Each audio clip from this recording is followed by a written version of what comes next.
They said the screaming started before the baby ever breathed.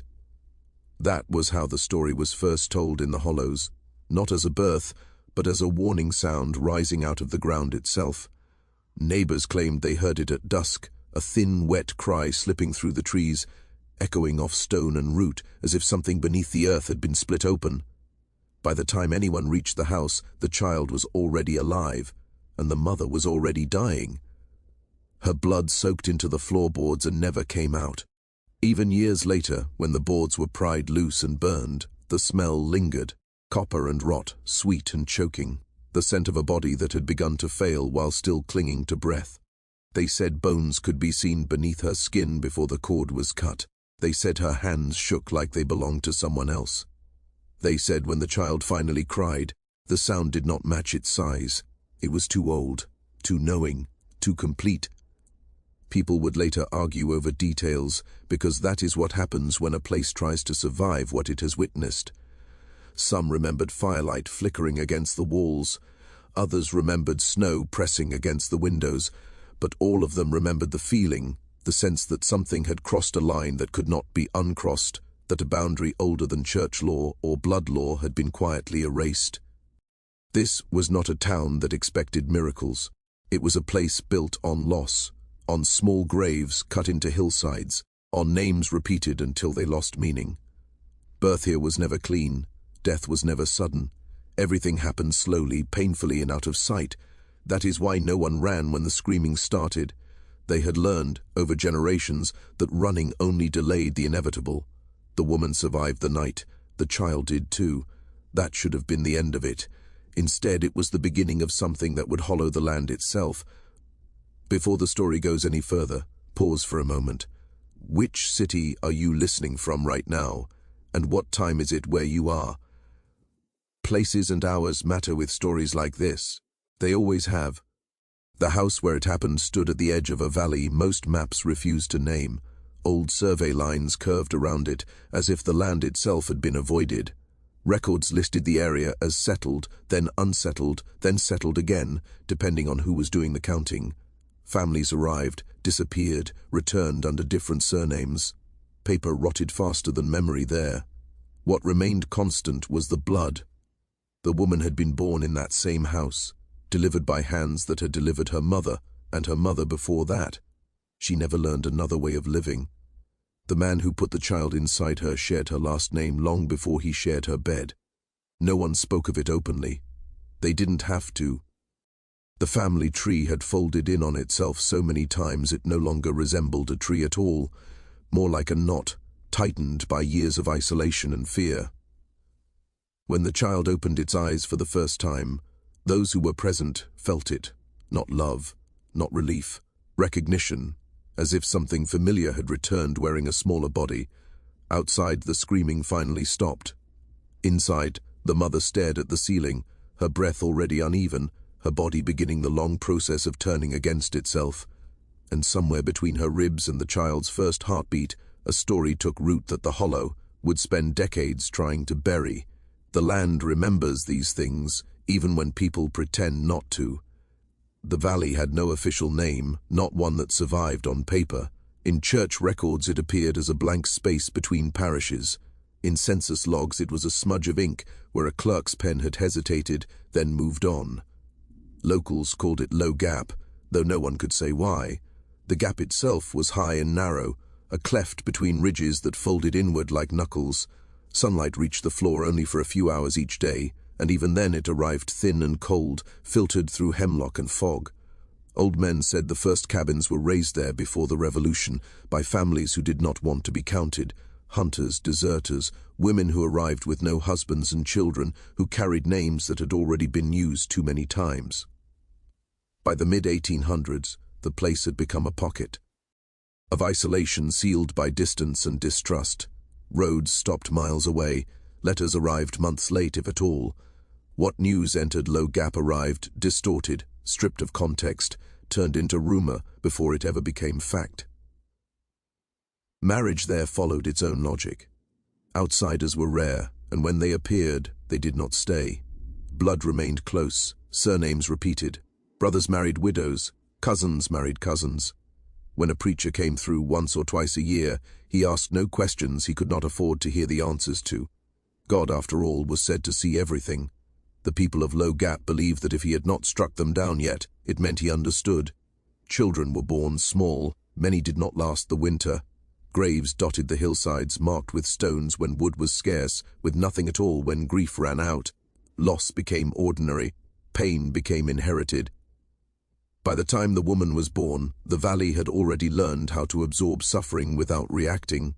She grew up knowing every bend in the creek, every tree scarred by lightning or axe. She learned early that mirrors were unkind. Her body did not match the others, her joints bent wrong, her teeth crowded forward, her eyes sat too far apart, giving her a look people struggled to meet for long. She learned to lower her head when walking through town, learned to listen more than she spoke. The man who would become the child's father was already present in her life long before either of them understood what that meant. He had lifted her onto horses, scolded her for wandering too far, watched her grow with a familiarity that blurred into something else as years passed. When it was decided they would marry, no one announced it. It was treated like weather, unpleasant, unavoidable, and already overdue. By the time she carried her first child, the valley had begun to whisper. Not prayers, predictions. Women watched her belly with narrowed eyes. Old midwives counted months under their breath.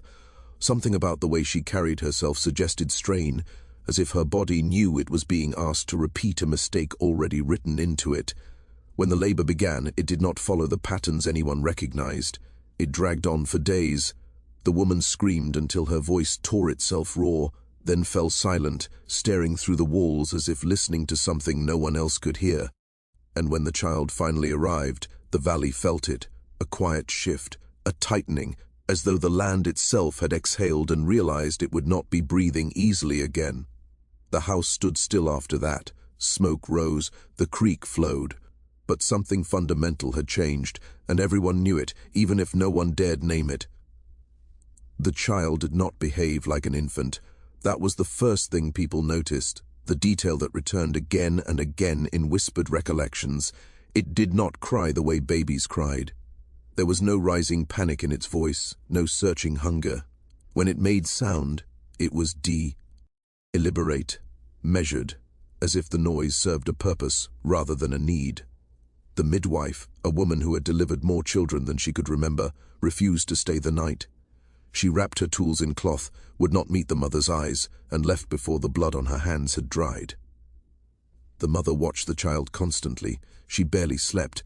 When she did, her dreams were filled with pressure, with the sensation of being pulled backward through her own life, through her mother's body, and her mother's before that. She woke with the taste of iron in her mouth, and the certainty that something inside her had been rearranged. The child's body bore marks that did not fully declare themselves at birth. Its limbs seemed proportionate, its face almost ordinary, but as weeks passed, small deviations emerged. The joints bent too far. The skin bruised easily, discoloring in patches that lingered longer than they should have. Its eyes followed movement with unsettling precision, tracking shadows along the wall, insects crawling across the floor.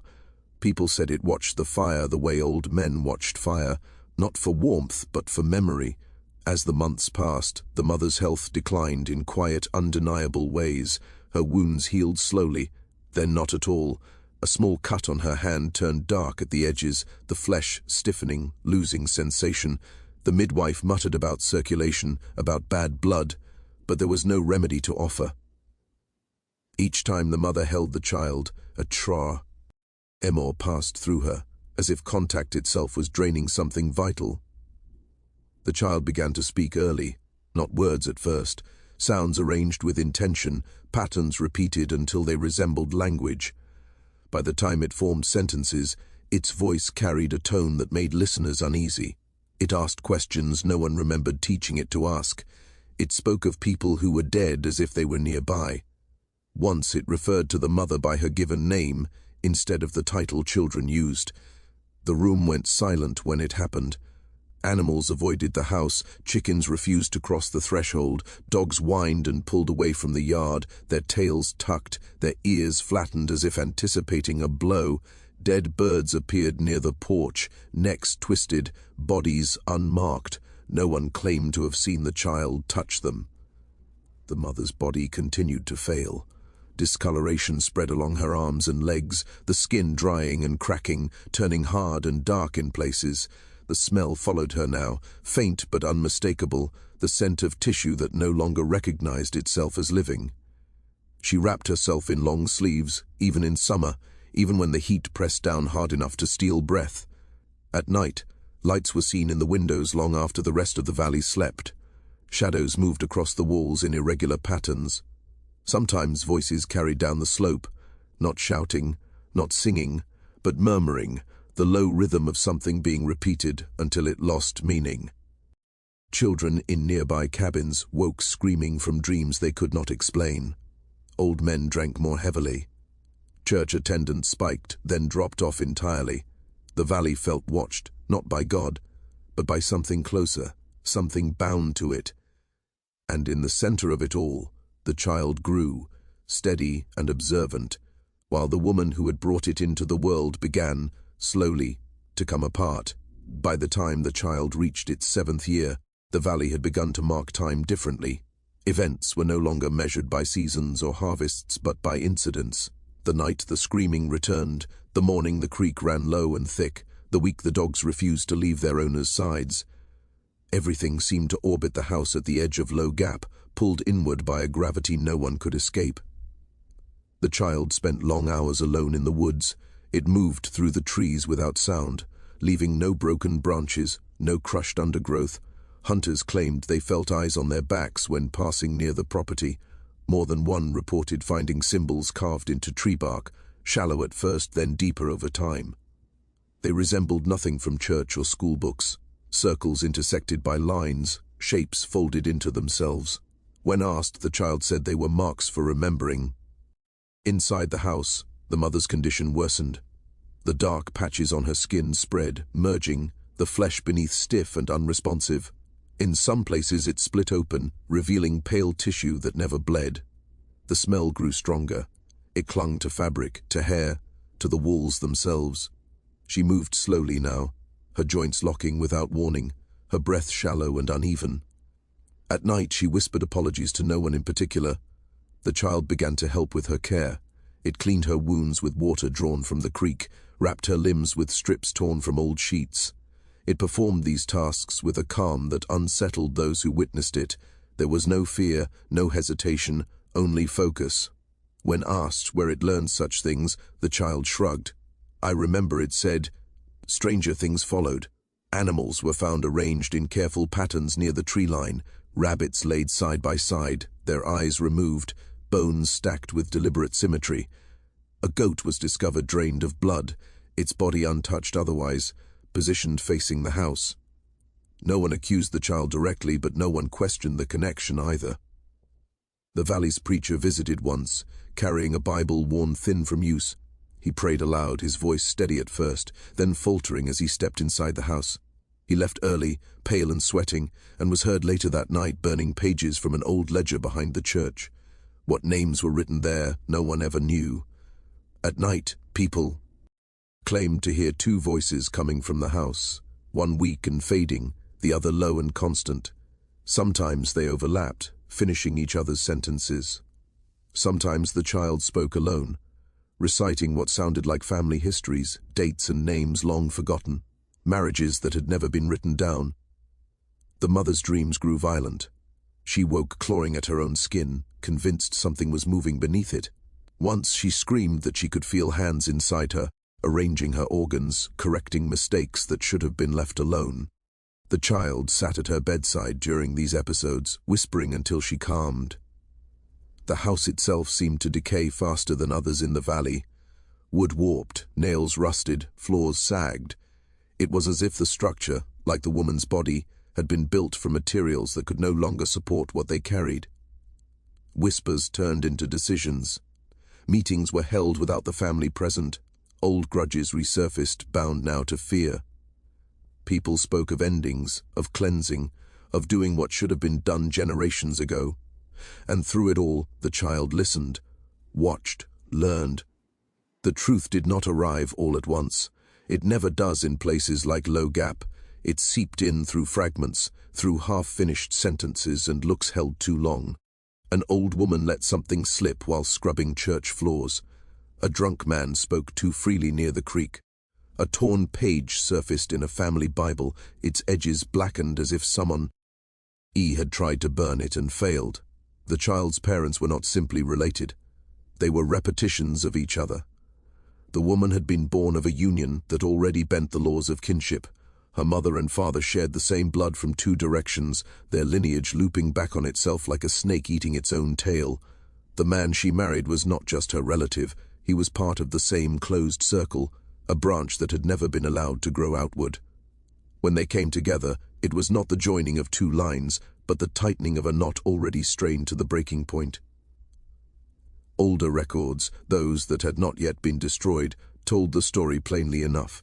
Brothers who married sisters after the war emptied the Valley of Men, uncles who took nieces because no one else remained, children born with deformities quietly buried before they could be counted. Each generation learned to look away more efficiently than the last. The child was not the first warning. It was the accumulation. When the Valley finally spoke of it openly, it did so with disgust disguised as righteousness. They said the woman had known. They said she had agreed to it. They said the rot in her body was punishment, not consequence. No one mentioned the men who decided these unions. No one mentioned the mothers who had buried half their children before her. The revelation shifted something dangerous. Fear turned outward. Shame demanded a target. The house was no longer just avoided. It was watched. Men gathered at night near the tree line, carrying lanterns and tools. Livestock belonging to the family was slaughtered and left to rot. Someone set fire to the smokehouse.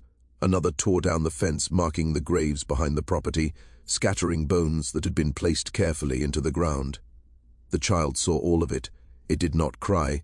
It did not plead. It stood beside the mother, whose body by now was more dark than living, and listened as the Valley decided what to erase. On the night it happened, the wind was wrong. It blew downhill, carrying smoke and sound farther than it should have. People later claimed they heard chanting, though no one admitted to starting it. A torch touched the side of the house, another followed. Dry wood caught quickly. Inside, the mother lay unable to move. Her limbs were rigid, her skin cracked and lifeless in places. The child stood over her, unafraid of the flames licking at the walls. What passed between them was never recorded. Some said the child whispered, others said it listened. By morning, the house was gone. The fire had burned hot enough to collapse the roof, to blacken the stones, to erase the stains that had marked the floor for years. The Valley called it an accident, a tragedy, an unfortunate necessity. They buried the woman in a shallow grave without ceremony, no headstone, no name. The child vanished. Years passed before anyone admitted that destroying the house had not destroyed the story. That some things once made could not be unmade. That blood carried memory even when paper and wood were reduced to ash. Decades later, someone would begin asking questions, not out of malice but curiosity, and in doing so, they would pull the thread the Valley had spent generations trying to bury. After the fire, Low Gap behaved the way communities do when they believe they have survived something unspeakable. It closed ranks, stories were corrected, dates were adjusted, names were forgotten on purpose. What had happened was reframed as misfortune rather than intention, as inevitability rather than choice. The house became a blackened scar on the slope, avoided even by those who had helped burn it. The church took control of the narrative first. The preacher spoke of sin without specifics, of cleansing without confession. He led prayers for forgiveness that named no one and blamed nothing. The congregation bowed their heads and accepted this arrangement gratefully. Silence, after all, was easier than memory. Animals continued to die, not in the careful pattern seen before, but violently now, torn open, scattered, left in places meant to be noticed. The men who had gathered with torches found their livestock affected most often. A horse broke its leg in the night for no clear reason. A cow was found dead in the creek, bloated and wrong. People whispered that it was coincidence. They whispered other things too. The child was never officially reported missing. There were no papers to file, no authority close enough to care. Some said it had burned with the house, though no remains were found small enough to belong to it. Others claimed they saw a figure moving through the trees in the weeks after, watching from a distance, always downwind. The mother's grave did not stay undisturbed. Within a month, someone dug it up and filled it again, deeper this time, with stones laid on top to keep something in. Whether that something was memory or fear depended on who was asked. No marker was ever placed. The ground sank unevenly over the years, forming a depression that never fully disappeared. Family records vanished. Bibles were edited, pages were torn out, names scratched over. One ledger kept by the church was burned in the stove during a winter so cold that no one questioned the need for extra fuel. The fire burned blue that night, hotter than expected, and left ash that smelled faintly of hair. Children born in the years that followed were watched closely. Any sign of difference drew attention. Midwives became more cautious, sometimes cruel. A baby with fused fingers was sent away. Another, born with a misshapen skull, did not survive the night. The valley learned how to correct itself without witnesses, and yet the land refused to forget. The site of the burned house never grew back properly. Grass came in thin and yellow. Trees leaned away from it as they matured, their roots twisted around something hard beneath the soil. Hunters avoided the without knowing why. Compasses behaved strangely nearby, spinning just enough to unsettle those who noticed. By the late 1970s, Low Gap had emptied. Young people left for work elsewhere. Old families died out. What remained was a scattering of cabins and a reputation no one could fully explain. Outsiders heard rumors of bad blood, of strange births, of a woman who rotted while still breathing. Most dismissed them as mountain exaggeration. One person did not. In the early 1980s, a researcher came looking for patterns, not ghosts. She had no interest in curses or folklore. She was tracing something quieter, something written into bodies rather than stories. And in the sealed archives of a county courthouse, she found a gap in the records that should not have existed. A family erased too completely to be accidental. She began to dig. The researcher's name appeared only once in the surviving paperwork, typed crookedly on a carbon copy request form filed in 1983. She was trained as a genealogist, but her work crossed into medicine, anthropology, and things she never spoke about publicly. Her interest lay in closed communities, places where bloodlines bent inward, where isolation created patterns that statistics alone could not explain. Low Gap drew her attention because it did not exist the way it should have. Census lines skipped decades, births were recorded without deaths, deaths appeared without corresponding births, entire households vanished between one survey and the next. And at the center of it all was a woman whose name appeared repeatedly, then stopped abruptly as if cut away. When the researcher arrived in the valley, she found little resistance. There was almost no one left to resist her. Those who remained were old, tired, and careful with their words. They spoke in fragments. They corrected themselves mid-sentence. They pointed instead of explaining. More than once, she was told to leave before nightfall. She walked the land where the house had once stood. The ground was uneven, sunken, colder underfoot. Metal fragments surfaced after rain, nails fused together by heat, glass melted into strange shapes. Her instruments behaved erratically there.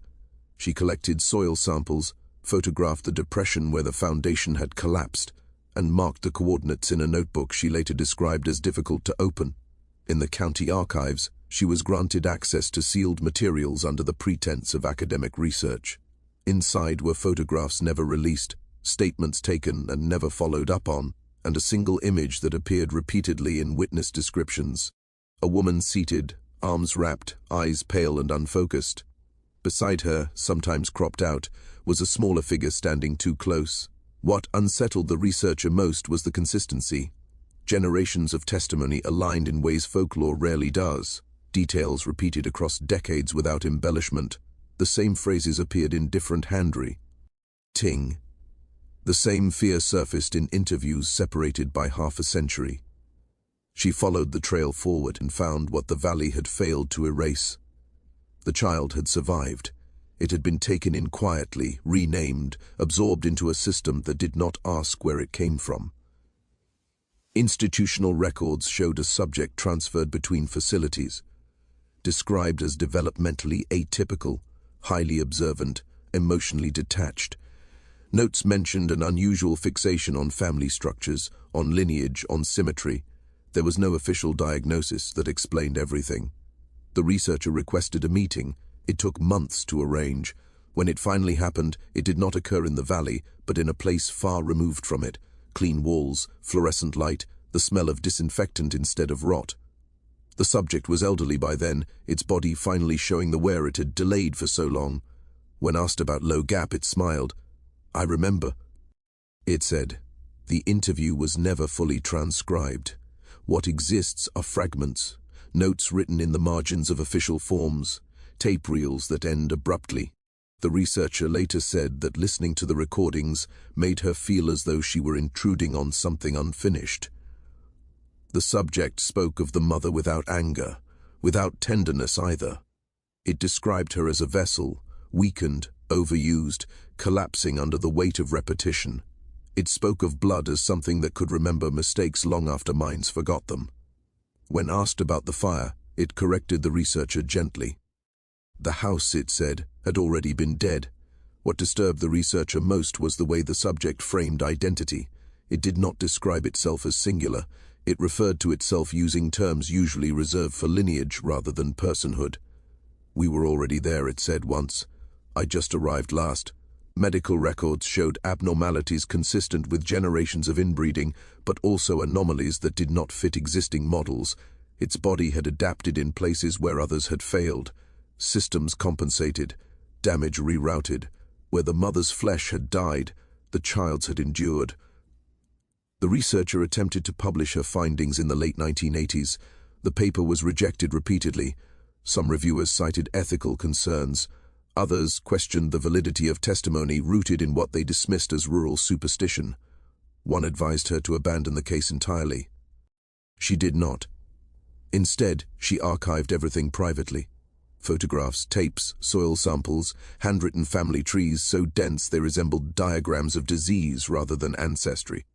She labeled the collection with a name she never used in public, a phrase taken from the subject's own words, translated loosely as the return through blood. She died before the material was released. In the years since, pieces of the story have surfaced. A photograph leaked online. A transcript excerpt appeared in an obscure journal, then vanished. People argue over authenticity. They always do. It is easier than accepting that some histories are true precisely because they are unbearable. Low Gap is gone now. The last cabins collapsed years ago. The road washed out and was never repaired. On satellite images, the valley appears unremarkable, just another fold in the mountains, another place where trees grow thick and shadows settle early. But those who know where to look still feel it. The land sinks slightly where the house burned. The soil remains poor. Animals avoid the area without training or reason. And somewhere, buried in records that were never meant to be complete, is the story of a woman whose body failed under the weight of her own lineage, and of what she brought into the world when blood finally turned in on itself. There is no clean ending to a story like this, no resolution that restores balance. The woman died unnamed, her body consumed by a process no one around her understood, but many had helped create. The valley emptied, not because it was cursed, but because it could no longer pretend it was innocent. The child lived on, carrying forward what the valley tried to burn away.